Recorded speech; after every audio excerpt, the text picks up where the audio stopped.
మన VVIT university, absolute discipline, absolute education.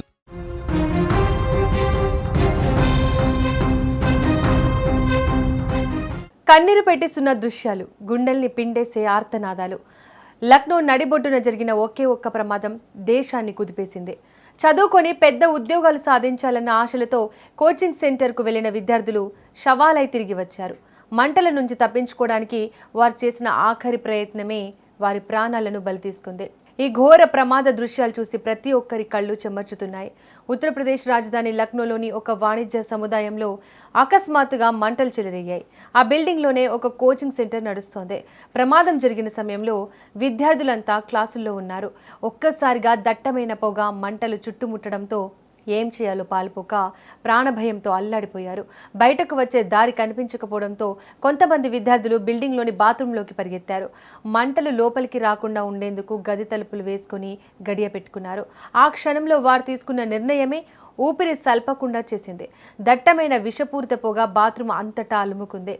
గాలి ఆడక, శ్వాస తీసుకోలేక ఆ క్లోజ్డ్ రూమ్లోనే విద్యార్థులు ఒకరిపై ఒకరు పడి ప్రాణాలు విడిచారు. సమాచారం అందుకున్న రెస్క్యూ సిబ్బంది వెంటనే అక్కడికి చేరుకుని సహాయక చర్యలు చేపట్టారు. లోపల విద్యార్థులు ఉన్నారన్న విషయం గమనించి బాత్రూమ్ గోడను భారీ యంత్రాలతో పగలగొట్టారు. గోడ పగిలిన తర్వాత లోపల కనిపించిన దృశ్యాలు రెస్క్యూ సిబ్బందిని సైతం కలిచివేశాయి.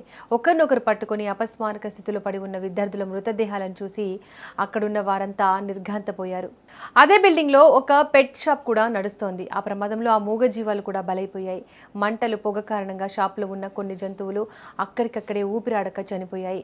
ఫైర్ సిబ్బంది సకాలంలో స్పందించి మరికొన్ని జంతువులను సురక్షితంగా బయటకు తీసుకొచ్చారు.